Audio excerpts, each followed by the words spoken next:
Welcome to Kanerika's podcast, The Digital Shift. Today, our mission is unraveling the sheer complexity of Microsoft Purview licensing in 2026. Yeah, and it is incredibly complex right now. It really is. We are breaking down what enterprises actually pay for when they deploy these data governance tools. Right. And, more importantly, we are isolating the hidden costs so businesses do not get hit with massive, unexpected invoices. Right, which happens all the time. To start us off, think about buying Microsoft Purview like buying a premium gym membership. Okay, a gym membership. Yeah, so you pay a hefty, flat monthly rate just to walk through the front door, but then there is a hidden sensor on every single piece of equipment. Oh, wow. Exactly. Every time you step on a treadmill or, every time you pick up a dumbbell, you get charged by the minute. That sounds like an absolute nightmare for any finance team. Mm. So the entry king secures the building, but the meters track the workout. You nailed it. That gym analogy perfectly captures the architectural reality of how Microsoft has structured this. Right. The confusion around Purview stems directly from the fact that Microsoft is billing enterprises in two completely different paradigms simultaneously. So they are running side by side. Yeah, exactly. The flat entry fee at the door and the per-minute treadmill charge are running concurrently on the exact same monthly invoice. And they are governed by entirely different sets of rules. I mean, if an enterprise only forecasts that entry fee, assuming the software acts as an all-inclusive package, the finance department is in for a massive shock when the actual usage data rolls in. Absolutely. To understand how that invoice balloons, we really have to look at the mechanics of those two distinct models. Let us get into it. What is Model 1? So Model 1 is strictly per-user licensing. This covers the Microsoft 365 ecosystem, your emails, your SharePoint files, your Teams messages. Okay. You are paying for foundational licenses like E3, E5, or the $12 Purview Suite add-on. That is a predictable flat rate based on headcount. That makes sense. But then we have Model 2. Right. Model 2 is the pay-as-you-go consumption model. This covers literally everything outside of the Microsoft 365 walled garden. So things like on-premises databases. Yes, on-premises databases, Azure SQL environments, Microsoft Fabric, and, custom generative AI applications. That side of the house is billed directly through an Azure consumption meter. And what makes this so dangerous for budget planning is that these models are complementary, right? They're not mutually exclusive. Exactly.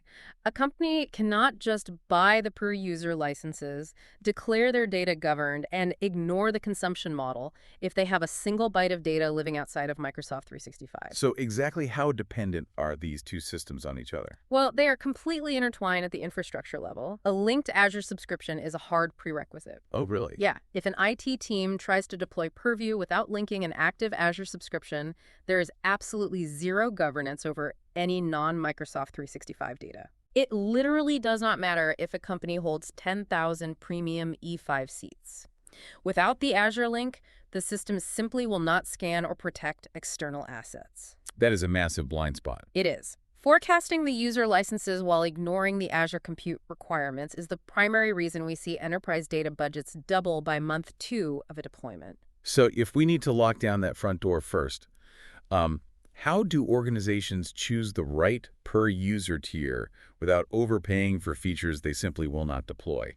Because the Microsoft 365 tiers are notoriously difficult to navigate. They really are a labyrinth. The top tier is Microsoft 365 E5, which currently lists at $60 per user per month on an annual commitment. Okay, $60. Right. That tier is the all-inclusive pass for the Microsoft 365 side of the fence. It includes the entire Purview Suite, plus the full productivity stack, advanced threat protection, and it also entitles the user to Security Copilot. We should definitely clarify that Security Copilot entitlement because the wording there trips up a lot of procurement teams. It does. The entitlement to access the interface is included, right? But the massive compute power required to actually run the large language models behind Copilot is billed entirely separately. That is a critical distinction to make. It is a bundled access right, not an unlimited consumption buffet. Right. The moment you start querying Security Copilot, you are burning separate compute units.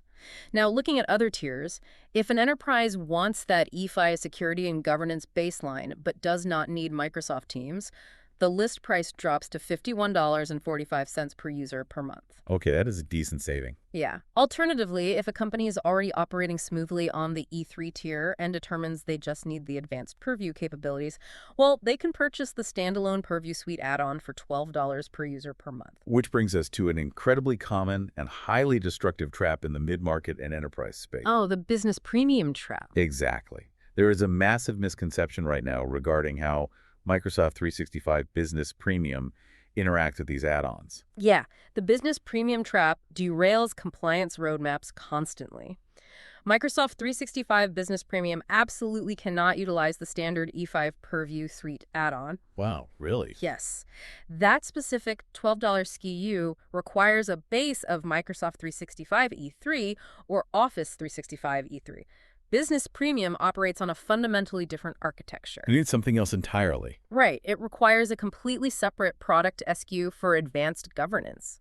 When an IT consultant quotes the standard E5 add-on price to a business premium tenant, they are creating a financial business case that cannot actually be transacted in the portal. That sounds like a disaster. It is. The entire budget has to be torn down and rebuilt from scratch. Wait, I have to challenge a premise here regarding Copilot because Microsoft is aggressively pushing Copilot into every single enterprise environment right now. They absolutely are. Are you telling me they are selling this massive AI tool, a tool designed to read and synthesize internal company data without the basic file-level safety breaks included in the standard license? That is exactly what is happening. Is stopping Copilot from reading highly sensitive HR files really just another upsell? Well, it is a layered approach, and it requires careful architectural planning. Okay. The data loss prevention that safeguards the actual user prompts, meaning the text a user types into the Copilot chat window, is included for every Microsoft 365 Copilot user. So the prompt itself is safe. Right.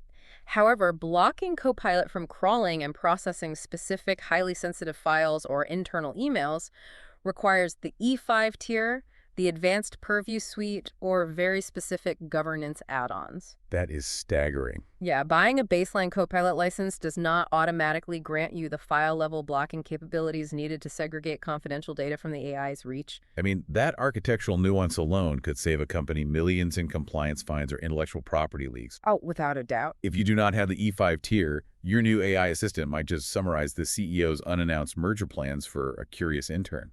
Exactly, and that is a scenario nobody wants to deal with. Definitely not. So once the user seats are paid for, the add-ons are correct, and the front door is secure, what exactly is ticking on the Azure consumption meter behind the scenes? This is where we move out of the predictable software as a service world and into the pay-as-you-go infrastructure meters. When our users start querying databases, how is Microsoft actually calculating the cost? Let us look at assets first.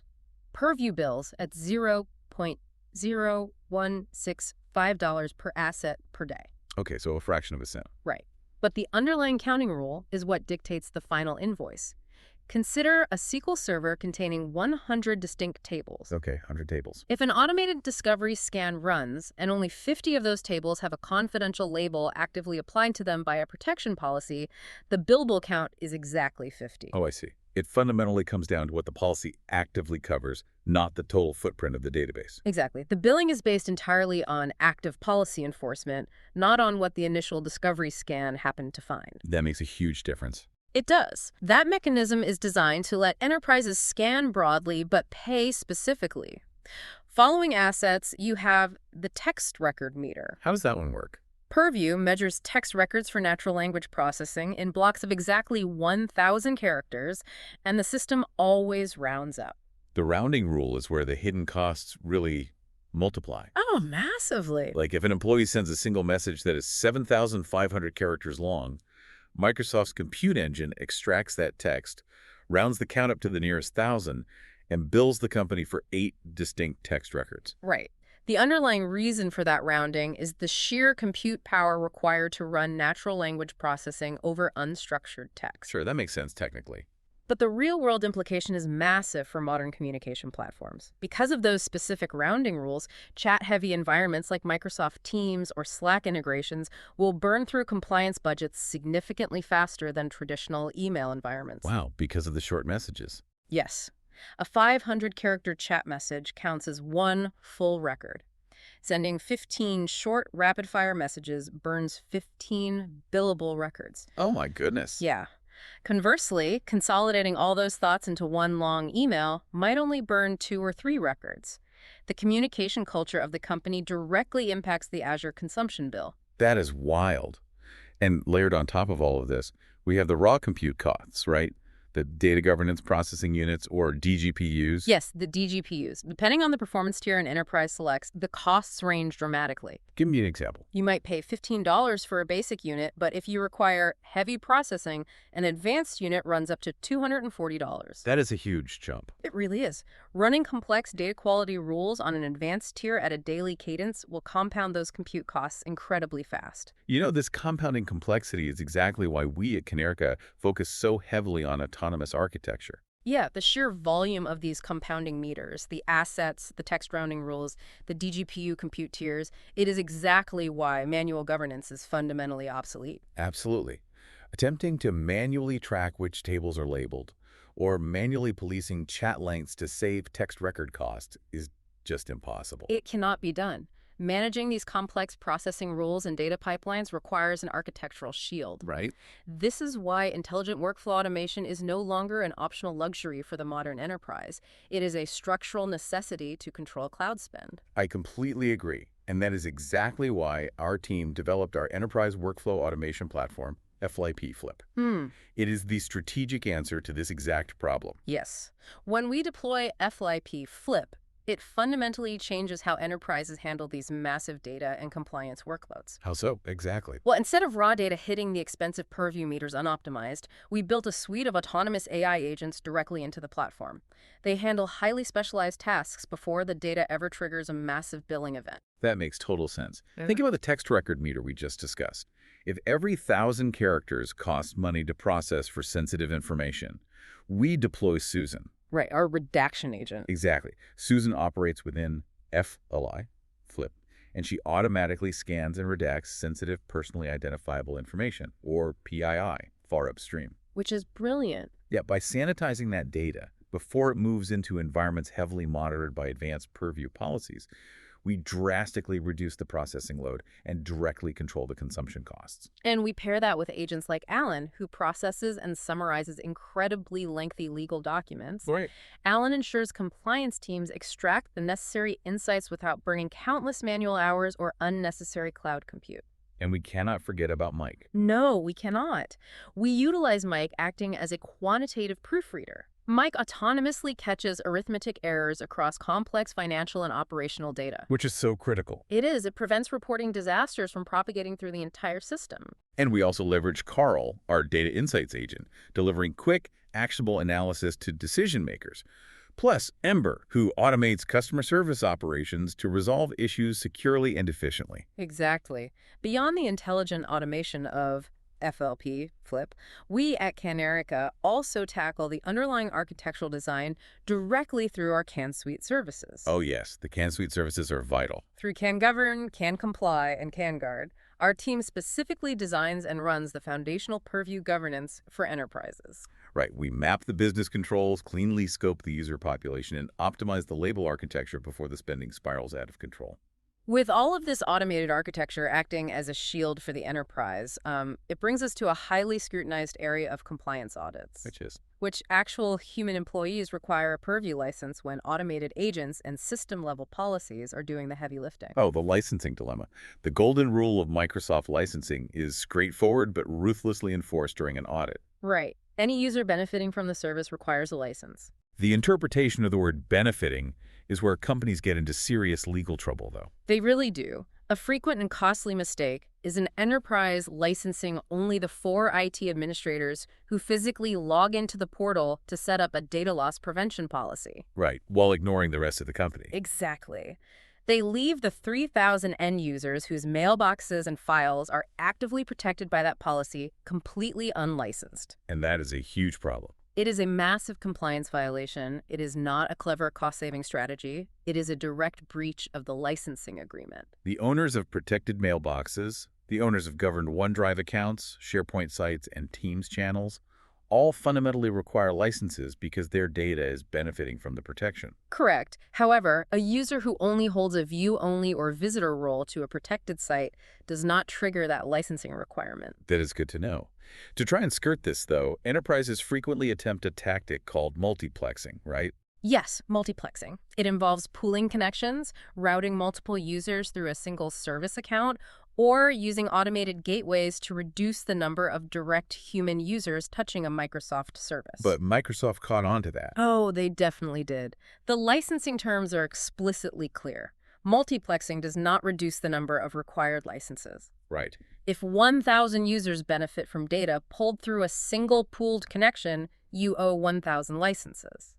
So what happens when a CFO looks at all this complexity, decides the budget is simply too high, and aggressively mandates downgrading or entirely removing licenses from their tenant? Well, the technical behavior during a license downgrade is incredibly nuanced. I can imagine. When you actively remove a user's license, any sensitivity labels that were already applied to their historical content will actually persist. Okay, so the documents remain classified. Yes. However, removing the license entirely strips away the actual encryption in SharePoint and OneDrive. Wow, really? So the underlying mechanism handles email completely differently then? It does. It keeps the encryption applied to historical emails, even while stripping it from the files. So the system splits the encryption behavior based entirely on the storage location of the data. Exactly. But the absolute most dangerous aspect of removing a license is the activation of the unlicensed account clock. Oh, I have heard about this. Yeah, this mechanism operates without mercy. This specific clock is where massive, sophisticated enterprises permanently lose critical intellectual property. They do. When a Microsoft 365 license is removed, the associated, now unlicensed OneDrive account automatically shifts to a read-only state after exactly 60 days. And the 60-day mark is really just a warning, right? Right. At exactly 365 days, those unlicensed accounts are slated for permanent, unrecoverable deletion by Microsoft's automated systems. Unrecoverable. That is terrifying. The terrifying reality for corporate legal teams is that this deletion sequence executes even if strict legal holds or retention policies exist on the data. Wait, even with a legal hold? Even with a legal hold. The only way to stop the automated deletion of a legally held unlicensed account is if specific billing mechanisms are enabled for that dormant storage. It is exactly like checking out of a premium hotel, but leaving your luggage in the room with a massive, do not touch legal evidence sign taped to it. That's a perfect way to put it. You can put all the legal hold tags on those bags you want, but you stop paying for the room. Eventually, the hotel management's automated system is going to throw that luggage into the dumpster. Yep. And in the enterprise scenario, that luggage is 10 years of highly sensitive intellectual property or litigation evidence. You cannot be furious at the hotel for operating its business, but the loss to the enterprise is catastrophic. That visual perfectly encapsulates the tension between IT cost-cutting and legal risk. Right. To avoid these disastrous compliance gaps and costly mistakes, enterprises require a reliable empirical method to map their real-world requirements before they sign a massive contract. So you shouldn't just guess. Exactly. Instead of utilizing a spreadsheet estimates or guessing based on headcount, organizations must utilize the free 90-day trial mechanism. The architecture of that 90-day trial is highly strategic. It really is. It automatically provisions 25 Purview Suite licenses for eligible E3 tenants. Wow. This targeted deployment allows an enterprise to run actual classification models on real, live production data. That is huge. They can count the actual billable assets and measure the true text record volume before ever issuing a massive purchase order. Right. Measuring live telemetry is the only way to accurately size a purchase. We mandate a rigorous 7-step assessment process for our clients. How does that start? It begins by meticulously baselining the current license footprint and then mapping the required business controls directly to Microsoft's usage rights. Okay. You build the architecture around the specific controls you need, rather than defaulting to buying the largest bundled CU available out of fear. And when you measure instead of guess, the business impact changes entirely. Tying this rigorous architectural approach to governance directly to business performance is the core of our philosophy. Absolutely. When we at Kanerika deploy these strategies, whether through intricate purview optimization or by routing workloads through our FlipEP Flip platform, The results go far beyond basic compliance. They The do. financial returns are highly tangible. The impact on both the bottom line and overall operational velocity is easily measurable. Let's talk numbers. By architecting the data pathways correctly and automating the heavy workflows, we deliver an average of $1.2 million in annual cost savings within complex logistics operations. Wow, 1.2 million. Yeah, the cloud compute waste is simply eliminated. And the acceleration is just as impactful. Like, we see a 50% faster time to market for fintech and health tech products because their compliance hurdles were automated from day one. Exactly. In the retail and e-commerce space, our secure data implementations drive a 28% boost in customer retention. Furthermore, for pharmaceutical firms dealing with massive regulatory burdens, we consistently deliver a 30% reduction in overall project timelines. That is massive for pharma. It is. Proper governance, when paired with intelligent automation, does not slow a business down. It accelerates everything by removing the friction of manual compliance.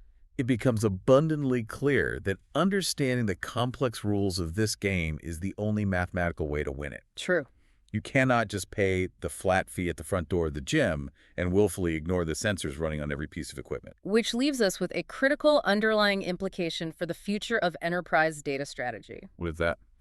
Because Microsoft Purview's Azure consumption is billed based strictly on what a policy actively protects, rather than the total amount of raw data that exists on the server, we have to ask a difficult architectural question. Okay, I am listening. As cloud costs continue to soar, will we see future enterprises intentionally choosing to unprotect their lower-tier data simply to balance their monthly cloud budget? Yeah. Right. Are we entering an era where strict financial constraints and Azure compute budgets, rather than the actual risk assessments, dictate a company's ultimate security boundaries? That is a profound dilemma to leave our listeners with.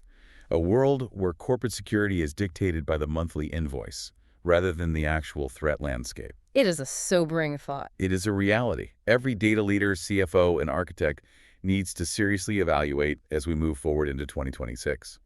Thank you for joining us on this complex journey in today's deep dive, and keep looking for the signal through the noise.